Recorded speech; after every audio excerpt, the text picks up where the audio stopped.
অনেক কাজকে সমর্থন করছে। ভারত বাংলাদেশের বিভিন্ন উন্নয়ন প্রকল্পের জন্য 4 থেকে 5 বিলিয়ন ডলার ক্রেডিট ও গ্র্যান্ট দিয়েছে। কিন্তু এখন যখন প্রধানমন্ত্রী শেখ হাসিনার সরকার পড়ে গেছে, তখন ভারত উদ্বিগ্ন যে নতুন সরকার এই প্রকল্পগুলির দায়িত্ব নেবে কিনা। কিন্তু এখানে একটি টুইস্ট আছে। এখানে বাংলাদেশ আরও উদ্বিগ্ন যে ভারত তাকে আদৌ টাকা দেবে কিনা। যদি এই প্রকল্পগুলি বাতিল হয়ে যায় তাহলে ভারতের বড় আর্থিক ক্ষতি তো হবেই, আর বাংলাদেশেরও অর্থনীতিতে ব্যাপক ক্ষতি হবে।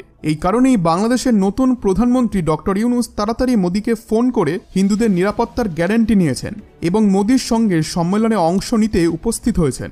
এটি প্রমাণ করে যে তারা ভারতের প্রতি বিশ্বস্ত থাকবেন। গত কয়েক বছরে ভারত বাংলাদেশকে 3টি লোন অফ ক্রেডিট দিয়েছে, যাকে এলওসি বলা হয়, যার মোট মূল্য $8 বিলিয়ন।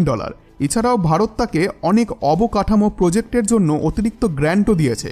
এর মধ্যে রয়েছে রাস্তা, রেলপথ, শিপিং এবং পোর্ট। অর্থাৎ ভারত